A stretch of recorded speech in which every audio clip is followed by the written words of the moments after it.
Hello again. So last time we have discussed classification of colloids based upon physical state of the dispersed phase and dispersion medium. Now we are going to discuss second type. That was first type. Now it is second type based upon type of dispersed particle. Type of dispersed particles. So on the basis of this we have first as multi-molecular colloids. Multi-molecular colloids. Clear? So multi-molecular colloids. Multi-molecular colloids, as the name only is suggesting, that in this large number of smaller particles, whose size is less than 10 angstrom or 1 nanometer. Large number of smaller particles, that is true solution particles, they will aggregate together to form particle lying in the colloidal range. To form particle lying in the colloidal range, that means 10 to 10,000 angstrom. Clear? 10 to 10,000 angstrom. In this large number of smaller particles, they aggregate together to form particles lying in the colloidal range, that is 10 to 10,000 angstrom. Clear? छोटे छोटे particles मिलकर के, इसके अंदर छोटे छोटे particles जो हैं जिनका साइज 10 एंगस्ट्रॉम से कम है, वो इकट्ठे हो जाएंगे डिस्पर्जन मीडियम के अंदर, किसी सॉल्वेंट में डालने पर इकट्ठे हो जाएंगे और पार्टिकल्स बनाएंगे जिनका साइज जो है कोलोइडल रेंज में होगा 10 से 10,000 एंगस्ट्रॉम के बीच में. इसमें फोर्सेस जो है बहुत वीक होंगे क्योंकि पार्टिकल छोटे हैं. जैसे एग्जांपल हम ले 1000 of gold atoms combine to form gold sol. Clear? 1000 of gold atom, example क्या है इसका? Gold sol. 1000 of gold atoms combine to form gold soul. Similarly, 1000 of sulfur molecule, 100 to 1000 of sulfur molecule, they will combine to form sulfur soul. Sulfur soul. तो ये दो example हैं इसकी. क्या लिखेंगे? 1000 of gold atoms combine to form gold soul. 1000 of sulfur molecules combine to form sulfur soul. These two are well known examples.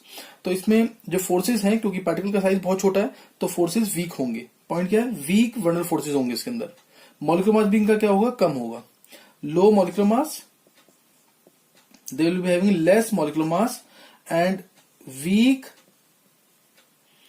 van der Waals forces. Clear?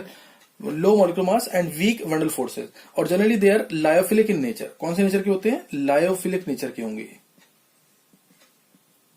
Lyophilic nature. Clear? So these are the properties of multi-molecular colloids. So now we'll discuss second one, that is macromolecular colloids. So this was multi-molecular colloids. Now it is macromolecular colloids. Here, macromolecular colloids. As the name only is suggesting that in this a bigger size particle. B part is macromolecular colloid. In this a bigger size particle, which is called as macromolecule. Macromolecular colloids.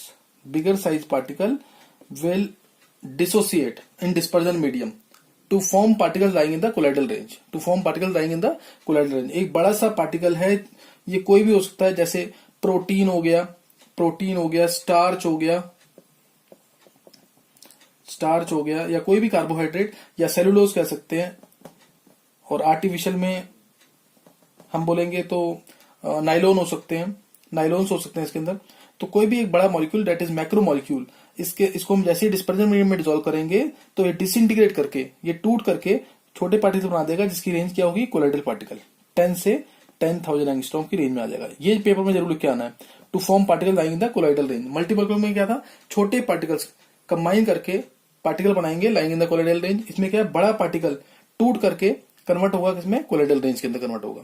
और ये बड़ा example क्या है इसका? Protein, starch, cellulose, इस type से.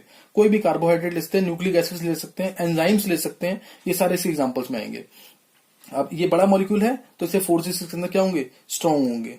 जैसे अगर मैं बात करूं प्रोटीन्स की तो उसमें पेप्टाइड लिंकेज होती है. अगर हम बात करें सेलुलोज की या कार्बोहाइड्रेट की तो उसमें ग्लाइकोसिडिक लिंकेज होती है. तो इसमें इन जनरल अगर हम बोले तो स्ट्रॉन्ग वेंडल फोर्सेज होंगे। Clear, in this it will be having strong van der forces. और मॉलिक्यूलर मास भी क्या होगा इसके अंदर, हाई। उसके अंदर मॉलिक्यूलर मास लो था, इसके अंदर मॉलिक्यूलर मास क्या होगा, हाई होगा। और फोर्सेज इसके अंदर स्ट्रॉन्ग होंगे, स्ट्रॉन्ग वेंडल फोर्सेज। और इसमें ये जनरली लायोफोबिक नेचर के होते हैं, लायोफोबिक नेचर के। वो तो कौन से नेचर के थे, लायोफिलिक थे। लायोफिलिक मीन्स लिक्विड लविंग थे, वो आसानी से डिस्पर्जन मीडियम में घुल जाएंगे। और लायोफोबिक मीन्स ये लिक्विड हेटिंग है, ये आसानी से घुलेंगे नहीं पानी के अंदर। तो ये इनकी एग्जाम्पल्स हैं। और एग्जाम्पल्स इसकी ये प्रोटीन, स्टार्च, सेलुलोज, और डिफरेंसेस मैंने बता दिए इसके। Now next we will discuss most important this associated colloids और मिसल्स। क्लियर, एसोसिएटेड कोलॉइड्स और micelles.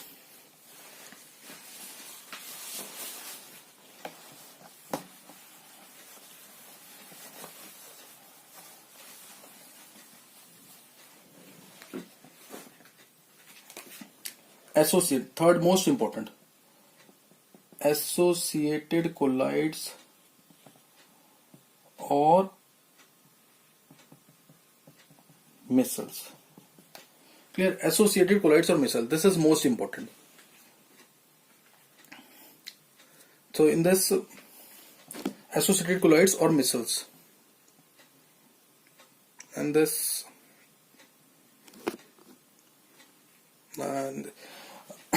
associated colloids or missiles, these example take if you take an example, say RCOONA, this is soap in at low concentration। अगर इसको हम पानी में डालते हैं, ज्यादा पानी में डाल देंगे इसको, तो लो कंसंट्रेशन पे ये टूट करके RCOO नेगेटिव और Na प्लस बना देगा, एक नॉर्मल स्ट्रॉन्ग इलेक्ट्रोलाइट की तरह बिहेव करेगा। Some colloids, some particle, some substances they at low concentration behave as normal strong electrolyte and will be dissociated like this, like a normal electrolyte। Clear, कुछ substances ऐसे होते हैं जो low concentration पे एक नॉर्मल स्ट्रॉन्ग इलेक्ट्रोलाइट की तरह behave करेंगे, और हायर कंसंट्रेशन पे अगर हम कंसंट्रेशन हाई कर देंगे तो ये सारे इकट्ठे हो जाएंगे, मॉलिक्यूल्स ये सारे इकट्ठे हो जाएंगे और बना देंगे एसोसिएटेड कोलॉइड और मिसल। क्या बना देंगे, एसोसिएटेड कोलॉइड और मिसल। ये इसकी डेफिनेशन है। Some substances at low concentration they behave as normal strong electrolytes, but at higher concentration they aggregate together to form associated colloids और मिसल्स। तो इसी को हम दिखा सकते हैं। ये सोप का एग्जांपल है। किसका एग्जांपल है, सोप का। तो इसमें क्या है कि जैसे अगर हम सोप का एग्जांपल ले, सोप में हम ले सकते हैं एग्जांपल्स सोप के। तो इसमें लिया हमने जैसे C17H35 COONA, most common example of soap. Sodium stearate, sodium बना होता है तो इनको हार्ड सोप कहते हैं, सोडियम स्टीरेट। और अगर C15H31 है COONA तो बोलेंगे sodium palmitate. Clear, sodium stearate, sodium palmitate. Sodium stearate क्या है, C17H35 COONA sodium stearate, C15H31 COONA तो sodium palmitate, PALMITATE। Clear, sodium stearate, sodium palmitate.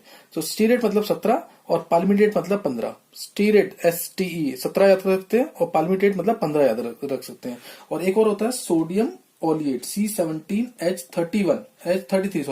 H33 CONA, ये होता है सोडियम ओलिएट, सोडियम ओलिएट। तो these are three types of soaps. Clear, these are three types of soaps. Now mechanism of missile formation. Mechanism of missile formation. This will discuss in the next lecture. So please note it down. Clear? Okay.